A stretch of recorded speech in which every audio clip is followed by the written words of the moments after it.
Hello everyone, this is Tom Uren. I'm here with the Grugq for another Between Two Nerds discussion. G'day Grugq, how are you? Fine. Yourself, Tom? I'm well. This week's edition is brought to you by Authentic. I have a discussion with Authentic's CEO Fletcher Heisler about the importance of IDPs, identity providers, and why they are super critical and why customers are looking to have a variety of options. Catch that on the podcast channel this week. So, Grugq, you sent me a paper.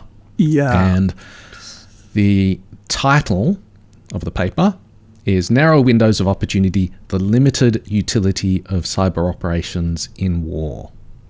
Now, I get the feeling that much of our audience would think, just based on the title, that this is a paper that we would really love.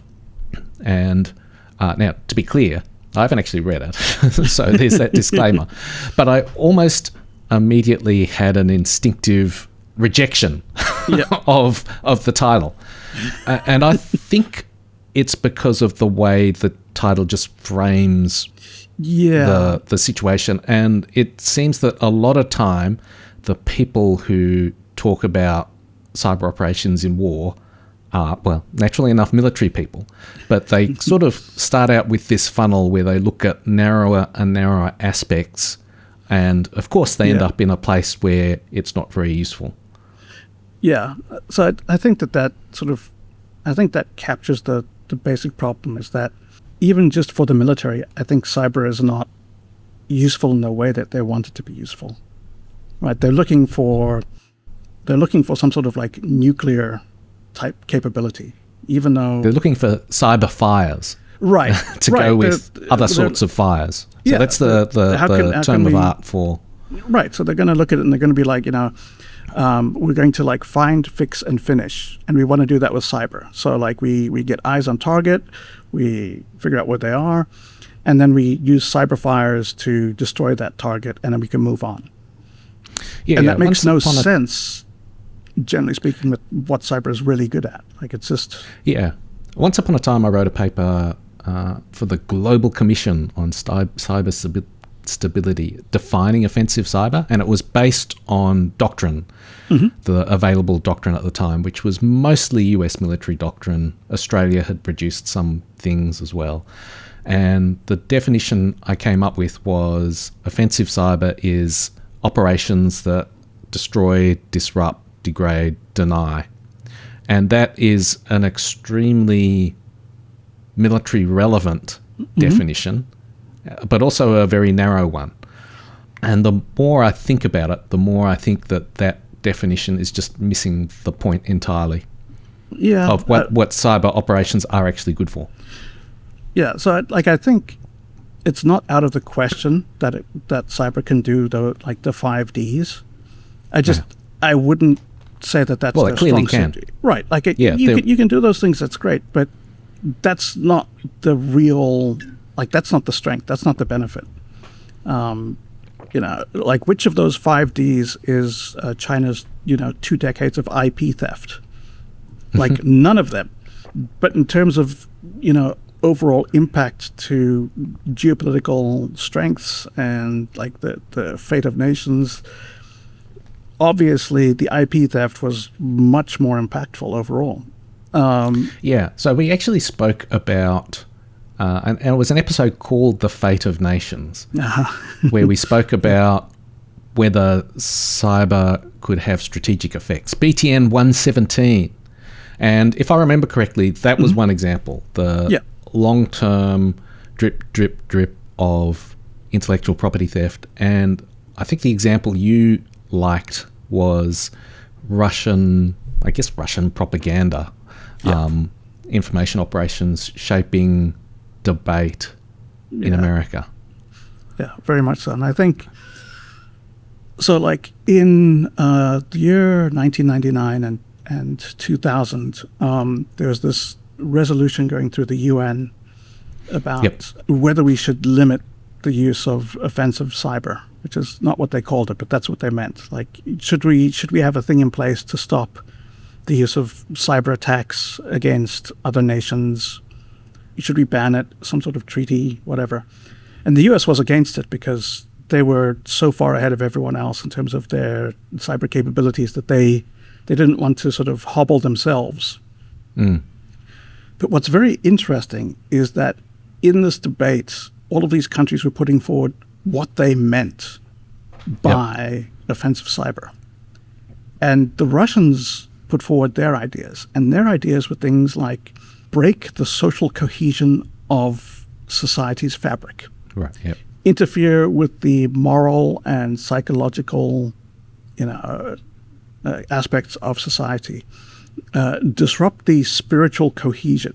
Like all of these things that have nothing to do with the Western concepts of cyber. I believe that they were looking at like the ways that they've used disinformation in the past, the ways that they've had to deal with propaganda, and the things that they worry about are like having the sort of like core of a society shattered by another nation. Like that worries them because that's what they aimed to do all the time. And the West was like, that's stupid. Like that's not a thing. Yeah, that's right. Why would we worry about that? Can you imagine? Yeah. Like, to me, I think that there's a sort of fundamental disconnect of like, if you decide that cyber is a thing that can do these 5 Ds and anything else just doesn't count, like, oh, that's espionage, or that's financially motivated, or that's, that's criminal, or that's propaganda, or you can find a way to make sure it doesn't fit your definition, then yeah, you're going to find that like cyber is kind of weak. Like it's not a very strong force because you've just ignored all of the possible ways that it's strong. Well, I was thinking about how people dismiss it in warfare, but also it seems like other things in warfare are not like massive game changers. Like you kind of look at the Ukraine-Russia war. Right. And that's basically ground to a standstill or a stalemate. And cyber hasn't been decisive, but nothing else has either. Yeah, like this is sort of World War I thing of like poison gas seems like it should be a decisive thing because people can't breathe poison gas. But it turns out that, yeah, like it makes the fighting worse and harder and more brutal, but it doesn't change the dynamics in any major way. Like it doesn't break the front lines and become a war of maneuver again. Like if poison gas is not the game changer it was imagined to be in, over 100 years ago, why should cyber be a game changer now? Nothing is. Nothing fits that definition because, except for nuclear weapons, which basically end the game entirely. I mean, it is true that you can't blow up things, or very, very rarely can you blow up things with cyber. And so missiles and bombs just have a far greater impact on the battlefield. Like each has their place, I guess. They've got this quote that they cite in here from a paper that also kind of dismissed cyber. Why hack what you can destroy? And I think that that's right, which is during wartime, you do want to destroy things, right? Like if you're trying to win a war, you kind of do it by making the other side stop fighting first. And the way that's understood in the West is that you pummel them until it doesn't matter if they want to fight or not, they can't. And I think if you look at all the wars that the West has won recently, you can see why that's not a very good way of winning wars. Right. It turns out that the political will is probably more important than the existence of an army. Right, yeah. Yeah. So I think the reason of why hack what you can destroy is destroying doesn't win wars. I also go back to right at the beginning of the invasion where there were a couple of operations that aimed to destroy Ukraine's military's ability to communicate. There was the Viasat hack and there was another telco hack at the same time. And it seems like they've been forgotten in the mists of history as ineffective and useless. Right. But I think if the initial invasion had turned out well, people would be singing their praises and saying how instrumental they were. And to me, these feel like the kind of intricate, I guess like a special forces operation. Like when they come off, it's amazing. Right. And people really endorse them and think that they're key. And so it's just a sort of matter of the twist of fate that we disregard them and ignore them. Yeah, so I think that's absolutely correct. Like if the invasion had worked, we would be flooded with papers about how, the hermetic wiper or whatever was the central pillar of the successful invasion. That, wiping the email servers of the, Ministry of Agriculture was one of the pivotal events that led to the fall of Kyiv. And I think that because that didn't happen, it's just dismissed. And I think either one of those takes is wrong. Well, I think it's correct to dismiss it. But I think the reason to dismiss it is that that's not the sort of attack that can be helpful. So on the other hand, if you look at Albania, who got hit by Iran with the same set, or not exactly the same wipers, but like the same attack concept, like the same concept of operations, right? It was wipe the servers, wipe government ministries, attack the sort of infrastructure that allows government to run, and that caused massive disruptions. And part of the reason it didn't in Ukraine is that the Ukrainians have had 8 years, or at that point it had 8 years of being disrupted all the time. It ceased being effective by that point. Whereas if you take Albania, who hadn't had that, it was effective. I think dismissing it out of hand is also the wrong approach, because if it were to happen in Europe, I don't think that there's any European states that are resilient enough to bounce back quickly. No state has been attacked as much as Ukraine had been at that time. Yeah, so I think we're using a worst case scenario example for all of these things. At some event quite a long time ago, someone said to me that cyber has never been shown to have a strategic effect. Now, at the time, I said that it has, but it's a long-term changing, it's on steering strategic a ship. Timelines, right? Yeah. And in fact, now, many years later, I think that it actually is the thing that states use in peacetime to have strategic effects. It's just that any single incident doesn't cause a strategic effect. It's the sort of slow accumulation over time that actually results in states being in a very different place. And so talking about, conventional forces, actually misses the point. And so therefore talking about using cyber to assist conventional forces misses the point twice. Yeah, very much. I absolutely agree with that. In that, so I think the most effective offensive use of cyber is during peacetime, a sort of gray zone conflict. That's where you can just use small things, or you can use subtle effects to have long-term consequences, long-term impacts. Chip. Yep, and it works during peacetime in a way that doesn't work during wartime.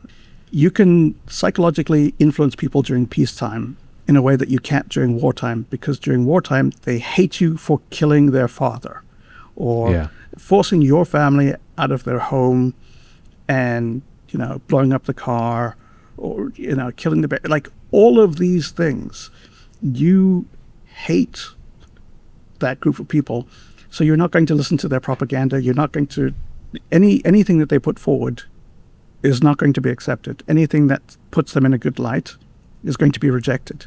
Whereas during peacetime, there's the opportunity, where you don't have that animosity to deal with. There's an opportunity to influence perceptions. That's just it's not viable during war. And I think in a way, because cyber is actually really good at persuading people and influencing perceptions, it sort of naturally makes the most sense as a peacetime strength, like a peacetime power. In fact, the framing of its limited utility in wartime is it's the thing that's least useful in the circumstance that occurs the least often, because for the vast majority of the time we're actually in peacetime. And the flip side of that is that, like, we think it's actually tremendously useful in peacetime. The other interesting thing you sent me was this document from RUSI, which is the Royal United Services Institute, which is a UK national security think tank. I think it is the world's oldest national security think tank. Is that right? Pretty sure. I know I've read papers from 1800 and something from them, which are... Right. So it has started what it calls the UK Cyber Effects Network, which is about the UK's National Cyber Force way of working, I guess, trying to understand what it's doing well, what it's doing poorly. Now, again, it feels like framing the whole thing in a national security think tank based on the way that the National Cyber Force thinks about what it's doing is falling into that trap of starting from the narrowest possible conception of cyber. The first step is to break out of all of that thinking that's layered into... Yeah, so I feel a little bit like one of the first lines from that Chinese document, Unrestricted Warfare, is that the first rule of unrestricted warfare is there are no rules. Does it actually say that? Yeah. And I think that's a thing that's missing here in a way. From that concept document, it's like they're trying to talk about like a new concept of weapons. So there's new concept weapons, which are like, what if we use a hypersonic missile? Or what if we figure out a way to make tanks stealthy? Or there's sort of anything that you can do that's still a weapon. But a new concept of weapons is to then say, like, social media is a weapon. Movies are a weapon. Anything is a weapon. Like, that's the concept. So new concept weapons can sort of expand your arsenal with investment. Whereas a new concept of weapons throws open your arsenal to anything because you can weaponize all of it. And I think that cyber gives you access to that in a way that a lot of other things don't. Like if you look at cyber as a new concept, from the new concept of weapons perspective of like, how can we use this to influence events in a way that benefits us? There's so much you can do. And if you just say, how can we use this to influence events in a way that benefits us? By disrupting, destroying, denying, or degrading their computer. Right, yeah. You just 5 kind of annoying things that are painful and annoying rather than constructive or shaping. So the UK, the Cyber Force, they released a paper, I think it was a couple of years ago now, Responsible Cyber Power in Practice. And I actually really liked it. I love it. Talks about they talk about a doctrine of cognitive effects. And their idea is that they want to shape the thinking of small groups of people in a proportionate and responsible way. And it feels like they're getting really close to what some cyber adversaries are doing. But they're then saying, we'll only do it in little ways that aren't... Now, to be fair, that could mean the shaping the thinking of, say, Xi Jinping or Vladimir Putin or whoever. But it seems to explicitly rule out. Yeah, they're not talking about like the Sunday knitting club of the East Moscow Grandmothers Association. Like that's not the small group that they're aiming at necessarily. It's So it seems to me that definition or that definition is much better than the offensive cyber, deny, degrade, destroy, disrupt, because that is a subset of I guess the UK calls them effects. Yeah, even out of those 5 Ds, like there's no deceive. I mean, I think that's a huge thing. Is if one of the things that the Russians in their 2000 UN definition, one of the things they listed was to provide information to a population such that they have a view of reality that is not like that doesn't match the facts. Like basically, you put like that is literally one of the things that they say is a problem. Fuck, let me get the actual quote because it's really good. So on page 8 is where the thing starts, and so like paragraph 5, right? We are referring to the creation of an information weapon, the use of which, depending on the level of society, blah, blah, blah, blah, can have devastating consequences comparable to the effects of weapons of mass destruction. It is obvious that such a weapon can be used by terrorists, extremists, or criminals use as well as by individual lawbreakers. So they think it's like the worst thing ever, right? But then you start looking at the things that they worry about, right? So this is paragraph 13, right? Manipulation of information flows, disinformation, and concealment of information with the view to undermining society's psychological and spiritual environment and eroding traditional, cultural, moral, ethical, and aesthetic values. Like, nothing they worry about is DDDDD. Yeah. Nothing is as we would define cyber narrowly. Right. Yeah, I think I look at each of those bullet points or items and I say that doesn't really sound like cyber, but it could sound like something much bigger than cyber, like based on my definition. Yeah, well, I think this is because the Russian concept of cyber is that it's it's a small part of information warfare. It's not separate from paying someone to say something on a news station, or like it's within the same umbrella of offensive activities. Yeah. So one of these documents from the Russians has a line saying something like the use of information to create a perception of reality that differs from the real world, and for them, like, that is a use of cyber. Like, that's a thing that makes sense. And for me, that makes a lot of sense as well, because most people get their information about the world mediated through a computer. So if you control the computer, obviously you control their perceptions of reality. That's powerful. Yeah. But that's not necessarily useful during wartime because you're not blowing something up, right? Right. It's not immediately useful in the way that a hand grenade is useful. I think also in wartime, the censorship and information control of nations is just a lot. It's just ramped up. So even in democracies, there's very strong censorship and propaganda efforts domestically in a real serious war. I think it's interesting that that RUSI page, it talks about the UK's definition of offensive cyber. So that definition comes from the 2022 UK National Cyber Strategy, and it says adding, deleting, or manipulating data on systems or networks to deliver a physical, virtual, or cognitive effect. So that's far broader than the 5Ds, deny, destroy. Yeah. That I think it's would be a subset of that. That's a much more useful conceptual understanding. Now, when I read the Responsible Cyber Power, that document that sort of laid out their thinking, it was very clear that they were trying to target specific groups. And so although the definition is far broader, it feels like the targeting is still going to be a lot narrower than, say, Russia or China, which is like propaganda's for the whole world. It's for everyone. It's not just for specific people. Yeah, sugar's for breakfast approach, whereas we're trying to be healthy, and and it seems to me that the justification for that, the rationale for that, was because we're living in a democracy. We can't go around manipulating everyone because that wouldn't be right. It's not the way things are done.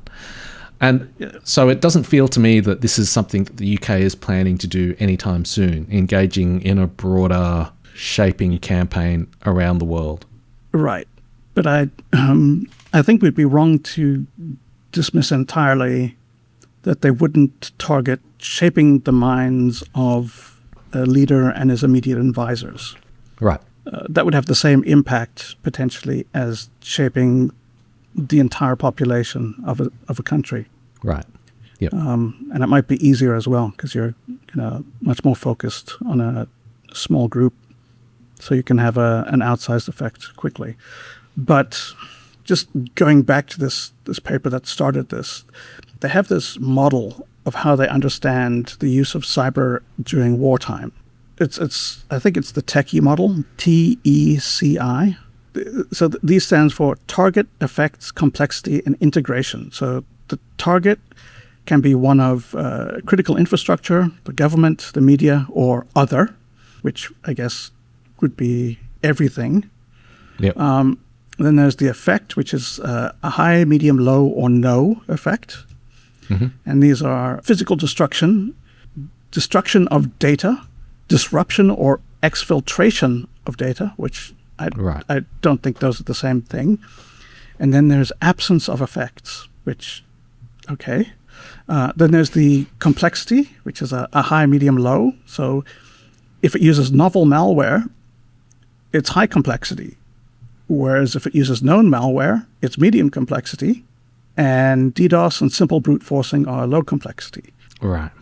So I would say that just from that, it's not a useful metric, because if we look at scattered spider and lapsus, they're all low complexity, but very, very high impact. Yep. So I think that matching the complexity to the level of impact or just sort of how useful it is during warfighting, or how they are not connected things. They exist in isolation. And then I think the integration here, we've got a high, medium, low, and no. And that's whether it's sort of basically the degree of integration between cyber and non-cyber capabilities during the operation. And this is obviously very important from the point of view of the military, where they want to be able to use cyber to assist them. And I can see there might be, there's bound to be cases where it is useful, right? You'll have things like when the Israelis disrupted I think it was the Syrian Air Force air radars. Right. And that was a cyber capability that was used to make, so my understanding is that they made a large number of planes show up. Like there's just, they flooded the whole thing, right? And so that's, that's going to be high complexity, tight integration, blah, blah, blah, blah, like all these things. That's the minority of cases where you use cyber. Like how many times has that happened compared to all the other things that happen? I think focusing on like just doing that, it's missing this big picture of where cyber is useful. Right. It's like focusing on a highlight reel from a sporting event rather than the 85 minutes of just grinding away that actually wins the game. The entire season of getting there, right? To then look at like, and here's that one goal in the second half that took them over the line. And it's like, but there were 13 games. Like, there's a whole lot of stuff that happened. And then you get to like this one thing, and you're like, and here's this one spectacular, final keystone event. And yeah. So even though the paper, like in a way, it's probably right that like cyber does have limited utility in a battlefield. This paper is right about the wrong things. So it captures quite well the limitations of cyber in a warfighting context. It's not super useful when you're in a trench. But I think that misses the point, because cyber is useful before you get to trenches, right? So cyber can influence the way that states are going, and therefore interrupt whether it has a say in whether the war will happen or not. Yeah. In a way, and I think that that's more powerful than on the battlefield. So I think that to focus on where it's not particularly strong is a misunderstanding of cyber. And I think that the UK gets it right when they talk about cognitive effects, virtual effects, physical effects, these sort of the idea that it's useful in all of these different ways, and to focus on just how can we impact this small domain of human activity in this specific case is very, very misguided, which is unfortunate because my PhD is on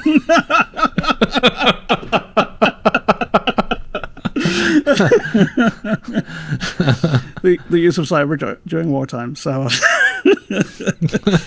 if you'll excuse me, I have to go call my supervisor. Thanks a lot, Grugq. Thanks a lot, Tom.